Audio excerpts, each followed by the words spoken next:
सही मायने में वेल्दी बनना है तो वॉरेन बफेट के शेयर होल्डर्स को लिखे फाइनल लेटर को पढ़ें। सीईओ के तौर पर अपने आखिरी लेटर में वॉरेन बफेट ने leadership transition, significant charitable donations, business outlook, CEO compensation concerns, इन सब पर बात की।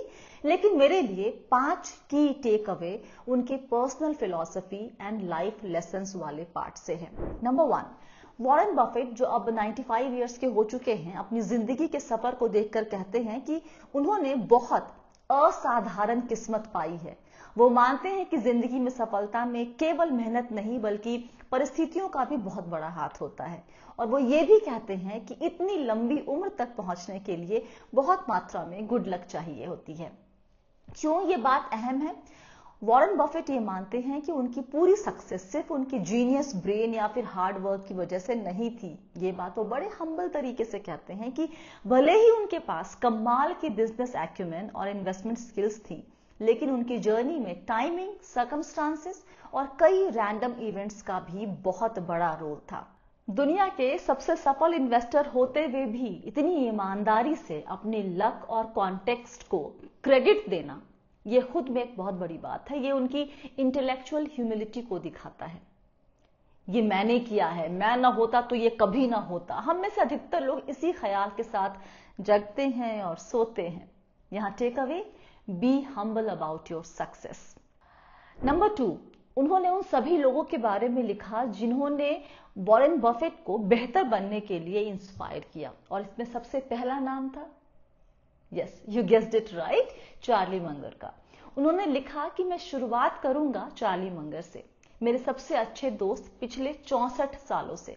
उनके शब्द है ये कि 60 इयर्स से ज्यादा वक्त तक चार्ली ने मुझ पर बहुत बड़ा इंपैक्ट डाला। वो मेरे लिए एक बेहतरीन टीचर और एक प्रोटेक्टिव बिग ब्रदर की तरह थे।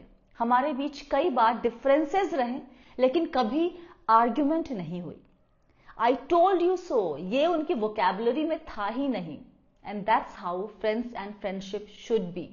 हम लोग किसी को भी हल्के में दोस्त बोल देते हैं, लेकिन असली दोस्त वही है जो आपको बिना जज किए हर कदम पर साथ दे, आपको बेहतर इंसान बनाए।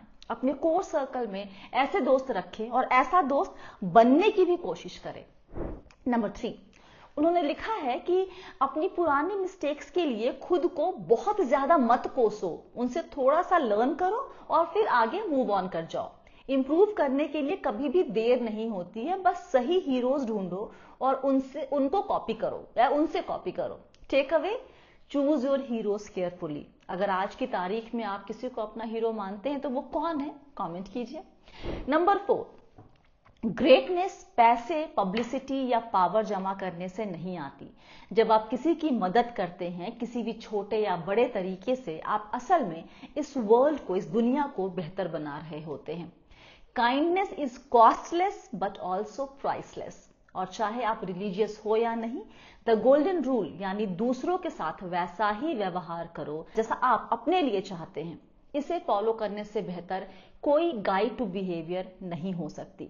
उन्होंने आगे लिखा है कि मैं ये बात एक ऐसे इंसान के तौर पर कह रहा हूं जिसने कई बार बिना सोचे समझे गलतियां की, लेकिन किस्मत अच्छी थी कि कुछ बेहतरीन दोस्तों से मिला जिन्होंने सिखाया कि दूसरों के साथ कैसे बेहतर व्यवहार किया जाता है। हालांकि अभी भी परफेक्ट बनने में बहुत रास्ता बाकी है। एक बहुत ही सिंपल सी लाइन लिखी उन्होंने जिसका मायना अगर आप समझ गए और जिंदगी में उतार लिया तो आपसे बेहतर कोई हो ही नहीं सकता। उन्होंने लिखा कि जहां आप काम करते हैं वहां क्लीनिंग लेडी भी उतनी ही इंसान है जितना कि चेयरमैन। इस लाइन का मतलब आपके लिए क्या है? कमेंट करें। और 5वां और आखिरी, सोचे आप क्या चाहते हैं, आपकी ऑबिचुरी में क्या कहा जाए, जब आप ना रहें तो क्या लिखा जाए, और जब आपको यह पता चल जाए तो live a life to deserve it. That's all from my side today. आज के वीडियो में कोई मनी टिप्स नहीं था, लेकिन वेल्दी बनने के गूढ़ मंत्र आपके साथ शेयर किए गए हैं। तो एक बार नहीं 10 बार सुनिए और अपनी जिंदगी में इसे उतारने की कोशिश करें।